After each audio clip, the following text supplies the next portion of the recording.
Asiatic સિંહોની વસ્તીની ગણતરીમાં 16મો તબક્કો સાસણગીર ખાતેથી ગઈકાલથી શરૂ થઈ ગયો છે। તારીખ 10/5 થી 13/5/2025 સુધી 4 દિવસમાં રાજ્યના 11 જિલ્લા અને 58 તાલુકાના 35,000 ચોરસ કિલોમીટર વિસ્તારને આવરી લેવામાં આવશે। વન પર્યાવરણ મંત્રી મુળુ બેરાએ લીલી ઝંડી બતાવી ગણતરી શરૂ કરાઈ છે।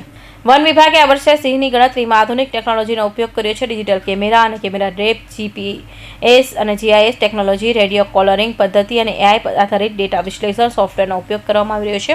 ગણતરીમાં ડાયરેક્ટ બીટ વેરિફિકેશન અને બ્લોક કાઉન્ટની પદ્ધતિનો પણ ઉપયોગ થઈ રહ્યો છે। ગણતરી માટે 735 યુનિટ, 112 સબ ઝોન, 32 ઝોન અને 8 રિજન બનાવવામાં આવ્યા છે। ત્યારે આપણે બધામાં મનમાં સવાલ થાય કે એક સિંહને અલગ તારવીને ગણતરી કેવી રીતે થાય, સિંહની બેવડી ગણતરી કેવી રીતે ટાળી શકાય। 10 વર્ષ બાદ એશિયાટિક સિંહોની ગણતરી શરૂ થઈ છે। 2 તબક્કામાં સિંહોની ગણતરી ચાલી રહી છે।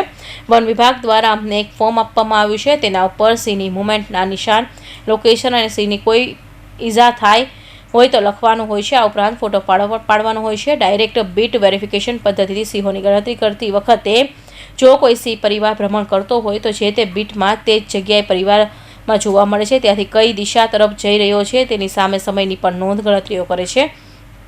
એથી જો એવો સિંહ પરિવાર બાજુની બીટમાં પ્રવેશે તો તેની બીજી વાર ગણતરી થતાં નિવારી શકાય છે। 16મી સિંહ વસ્તી અંદાજ ગણતરીની શુભ શરૂઆત કરવામાં આવી છે। આજે બપોરના 2 વાગ્યાથી આવતીકાલના બપોરના 2 વાગ્યા સુધી પ્રાથમિક જે ગણતરી છે એ થવાની છે। એના પછી 12 તારીખે બપોરના 2 થી 13 તારીખે બપોરના 2 વાગ્યા સુધી આખરી સિંહની વસ્તીનો અંદાજની ગણતરી થવાની છે। 10 થી લઈ આજથી 13 તારીખ સુધી આ વસ્તી ગણતરીને હાથ ધરવામાં આવશે। 20 ગામના સરપંચોને, આગેવાનોને, લોકલ માણસોને સાથે રાખી અને સિંહ ગણતરીની જે શરૂઆત કરી છે, તો આ વખતે ટેકનોલોજીના હિસાબે સારામાં સારી સિંહ ગણતરી થશે અને આશા અમે રાખીએ છીએ કે આ વખતે 2020માં 674 હતા, આ વખતે આશા છે એનાથી પણ ગ્રોથ આ વખતે વધશે।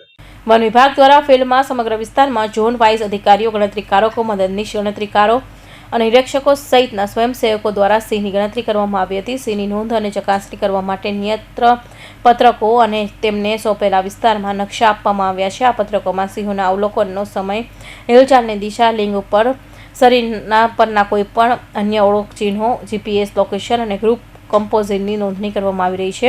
કૌશિક પટેલનો report, Hind TV news, Surat.